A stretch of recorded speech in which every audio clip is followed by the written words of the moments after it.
இப்ப நடந்து முடிஞ்ச லோக்சபா தேர்தல்ல நரேந்திர மோடி வரலாறு காணாத வெற்றியை தழுவிருக்காரு. இதுக்காக தன்னோட ட்விட்டர் அக்கௌண்ட் மூலமா சூப்பர் ஸ்டார் ரஜினிகாந்த் நரேந்திர மோடிக்கும், தமிழகத்துல அதுவும் சென்னையில ரொம்ப பெரிய அளவுல வெற்றி அடைஞ்ச அதிமுக அவங்களுக்கும் ட்விட்டர் அக்கௌண்ட் மூலமா தன்னுடைய வாழ்த்துக்களை தெரிவிச்சிருக்காரு ரஜினிகாந்த். நரேந்திர மோடி தமிழ்நாட்டுல தன்னோட பிரச்சாரத்தை ஆரம்பிக்கிறதுக்கு முன்னாடி போயஸ் கார்டன்ல இருக்கிற ரஜினிகாந்த போய் மீட் பண்ணிட்டு வந்தாரு. நரேந்திர மோடி தமிழ்நாட்டுக்கு ரஜினிகாந்தை மீட் பண்ணது ரஜினிகாந்தோட மனைவியான லதா ரஜினிகாந்துக்கு ரொம்பவே பெருமையா இருக்கிற விஷயமா சொல்லியிருக்கிறாங்க. நரேந்திர மோடி ஒரு நல்ல தலைவர், பிரதமர் ஆகிறதுக்கு அவருக்கு எல்லா தகுதிகளும் இருக்கு அப்படிங்கிற மாதிரி ரஜினிகாந்த் ஆல்ரெடி சொல்லியிருந்தாரு.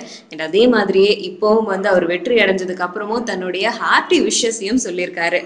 இளைய தளபதி விஜய பர்சனலாவே நரேந்திர மோடி அவர்களுக்கு பிடிக்குமாம். அதே மாதிரியே தமிழகத்துக்கு ரஜினிகாந்தை மீட் பண்ணும்போதே இளைய தளபதியும் மீட் பண்ணணும் அப்படின்னு நினைச்ச நரேந்திர மோடி, ஆனா அந்த நேரத்துல விஜய் ஹைதராபாத்ல ஷூட்டிங்ல இருந்ததுனால பார்க்க முடியல.